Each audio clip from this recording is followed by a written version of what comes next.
Hello and welcome to another video on my YouTube channel. My name is Joris and today I am here with a video about budgeting. I made this video I think about 1 year and 2 months ago already, but I wasn't really happy about my video that I made back then. It was also in the beginning of my YouTube career, so yeah, I wasn't that great with talking to a screen in front of my nose, so I hope that I'm better now. I have a lot more viewers now as well. So now every week I reach about 1,000 people. So if you are one of those 900 people that aren't subscribed yet, please consider hitting that subscribe button down below. And now I think it's also a great time to make a new video about budgeting. So according to me, budgeting is just crucial. And probably you already saw my video about the difficulty of saving. I have two videos, one from more than a year back and one from a month or so back. And the link to the video of a month or so back, I'm going to put that one in the description down below. So you can go and watch that video after you have watched this video. And if you do a budgeting technique, you can do it for a few months. That can give you a general idea of your expenses and what is coming in and whether or not you are able to save or not. But actually, a whole year doing your budgeting is much better.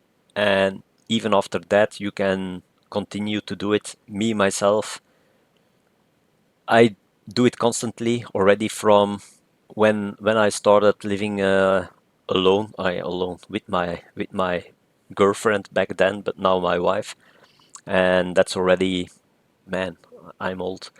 It's already more than 20 years ago. So from that moment on, I'm doing our budgeting in Excel, and it allows you to know when your bills will come, and you can plan ahead when you know which bills will come when and how much they are, more or less. And you have on the internet, yeah, a lot of different methods, but the three main ones for me are the traditional way of budgeting, so the in and out method. Then you have the 50-30-20 budgeting rule. So there you have the fixed, the flex, and the savings. So sometimes they mess up the 30-20. So some banks argue that the 30 should be savings, but that can be later on in your life when you are above 50, 60. But when you are young and you have children, then having 30% towards your saving, that's pretty hard. And I wouldn't advise to follow the 80-20 method, because going above 50% in fixed costs, that's really stretching your budget. And a lot of people that apply the 80-20 method, they just use that method because they go above the 50% fixed cost. So especially when they look at when they want to live in their house that they want, then they expend on their fixed costs, and yeah, they go above the 50% for fixed cost rule. And then you have the zero-based budgeting rule, and that's working backwards to zero. How you apply those methods, they can differ as well. So you can have apps on your phone, or you can have a banking app on the internet. You can do it on Excel just like me, or some people like it to put the money towards their categories into different envelopes, and then when they go for a restaurant, for example, they have an envelope for leisure.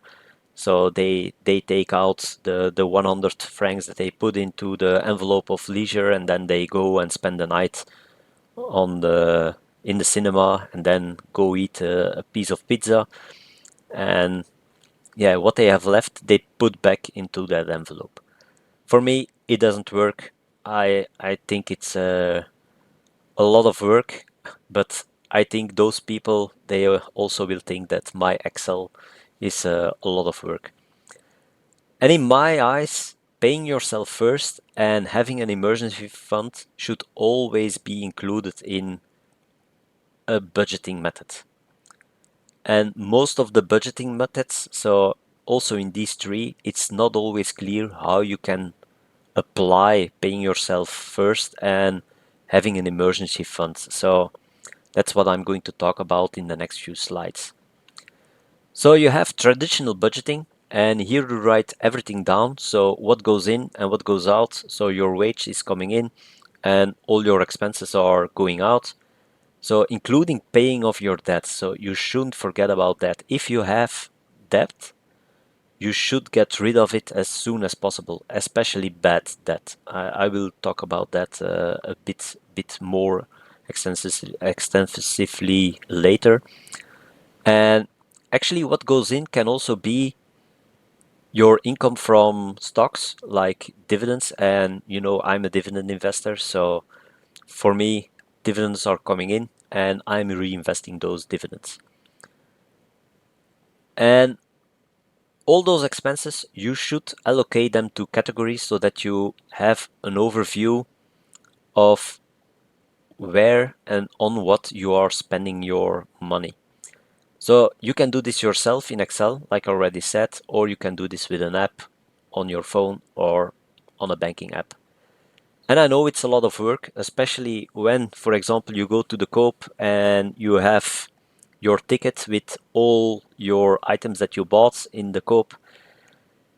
Yeah, you can make an Excel list and put all the things that you buy from the Coop in that list and then note every time, on that day I bought those things and it costs so much.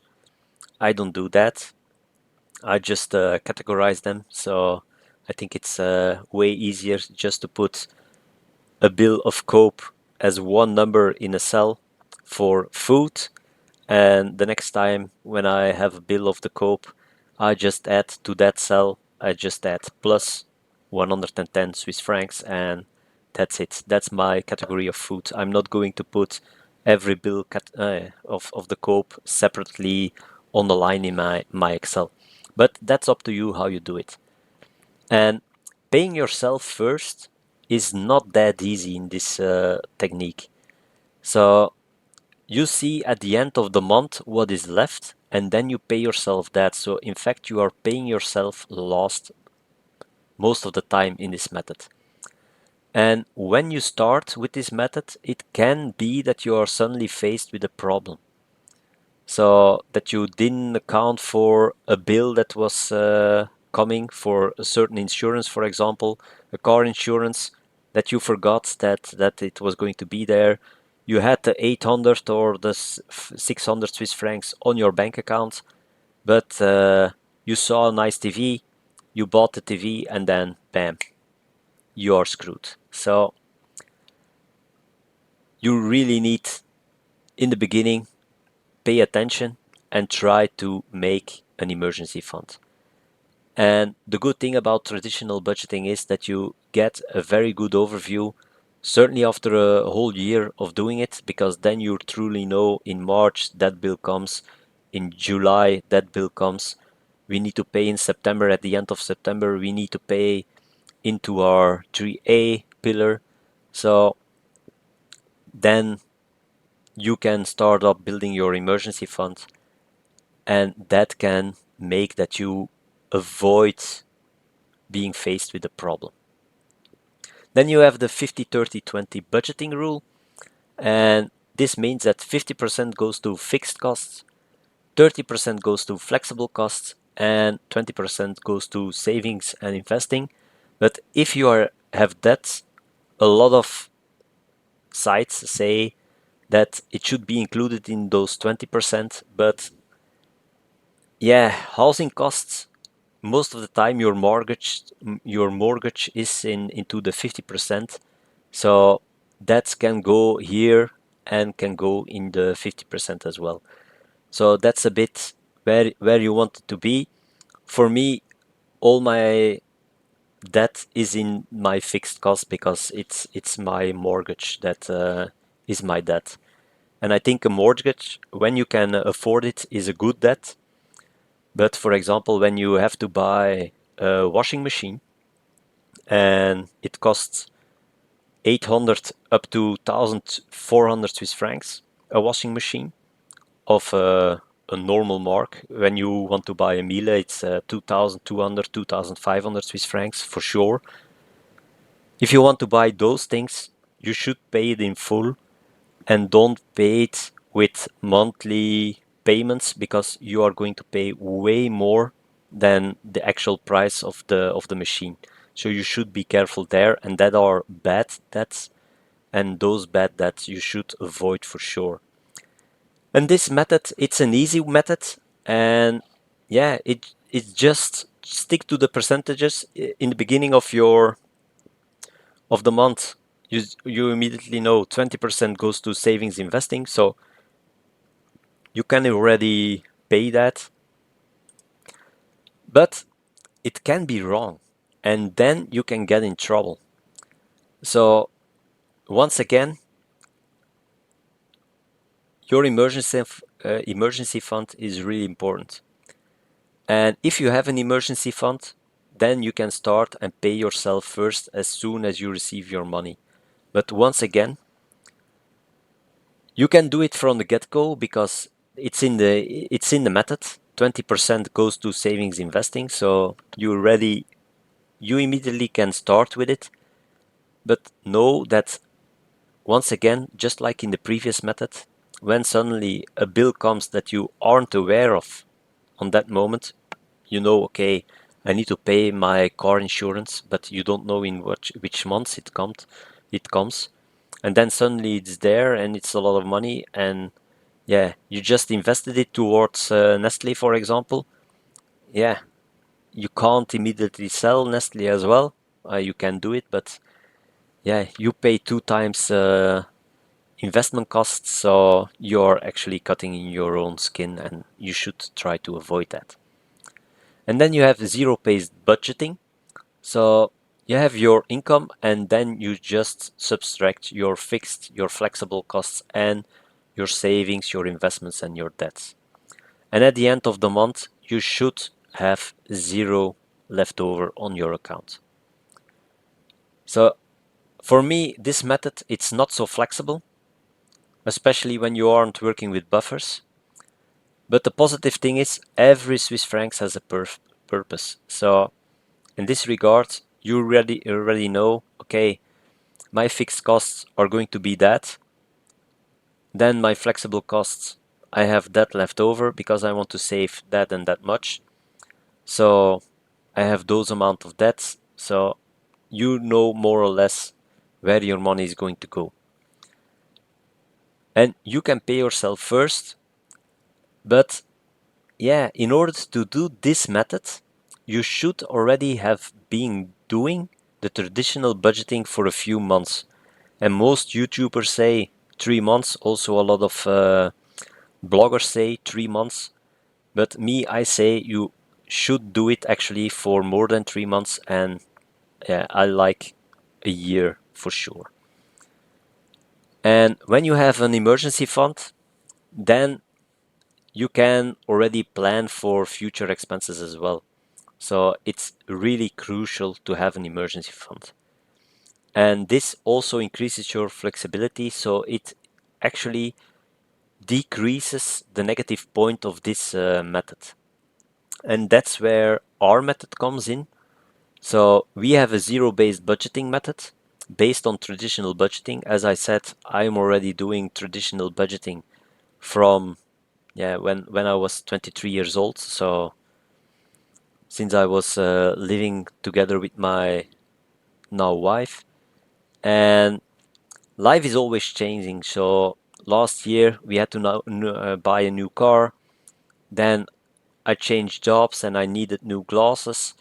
And glasses, yeah, it's already it's directly more than 500, 600 francs for a new pair of glasses here in Switzerland. So that was also an unexpected expense that we needed to do. And therefore you need to have buffers.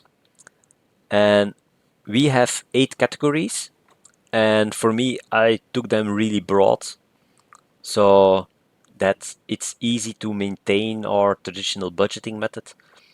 And we have a main emergency fund, and it amounts up to 6 months of our expenses. A lot of other people say 3 months of expenses is enough, but for me, I like to be sure and more certain.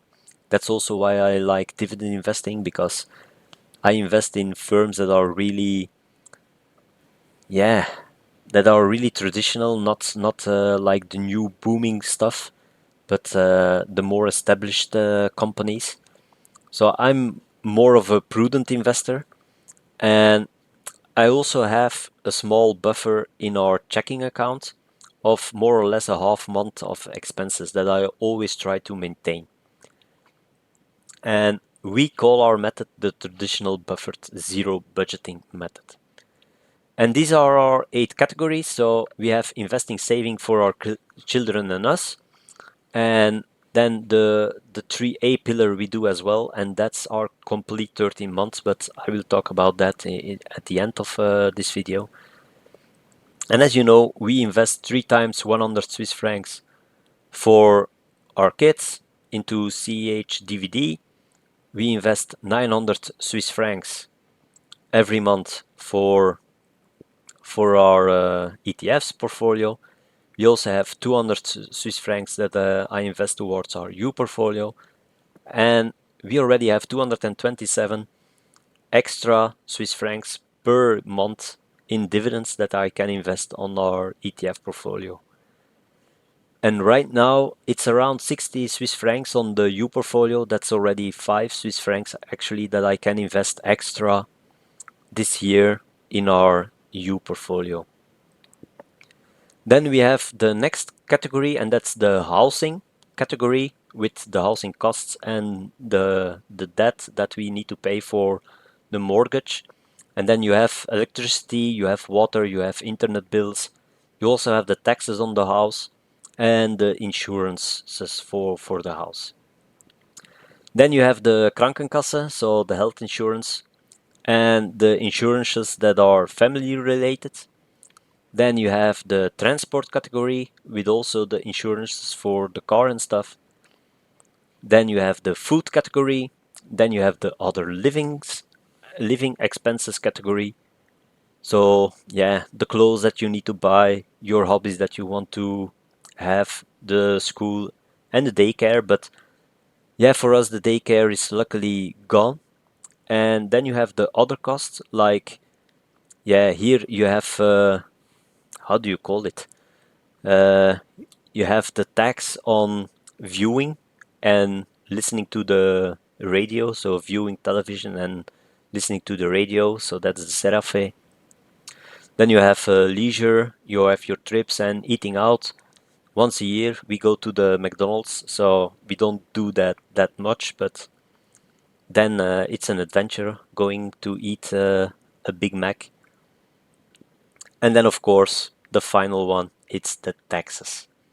And yeah, nobody likes it, but you it needs to happen, so we need to put aside our taxes as well.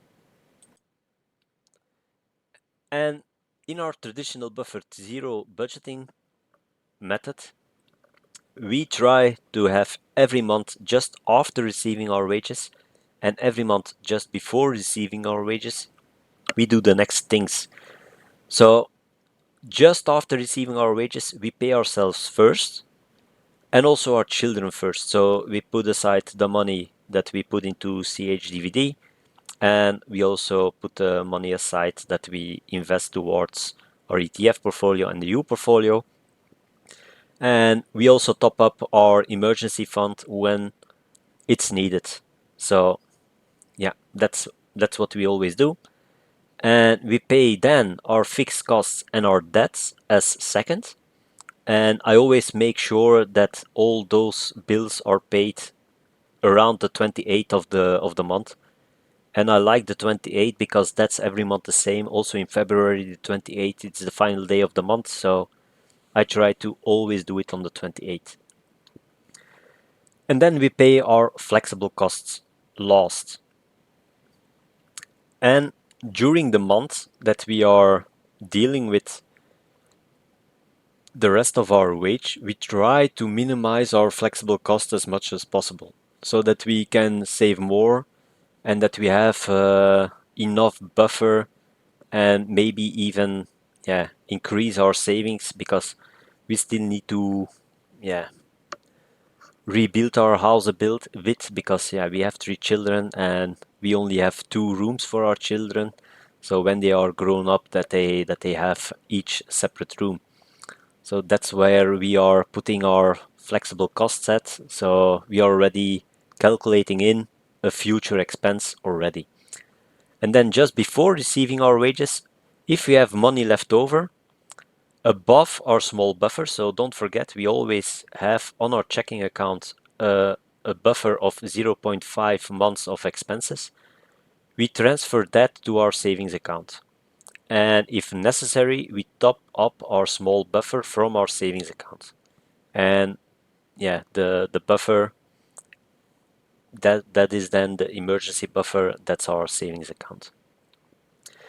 This is necessary as not all cost insurances that need to be paid are distributed evenly over the months, especially here in Switzerland. December and then January, those months are awful here in Switzerland. All the insurances for us are coming together, and January it's just a pain in the boot. And then you also have February. It's the first month where we need to pay in our third pillar for my wife. So January, February, those months are really tough. But because of the buffers, we smooth things out. And I must say that that is actually a life changer. So if you want to start budgeting, really try to work on your buffers, and then you will see everything goes much more smoother after that.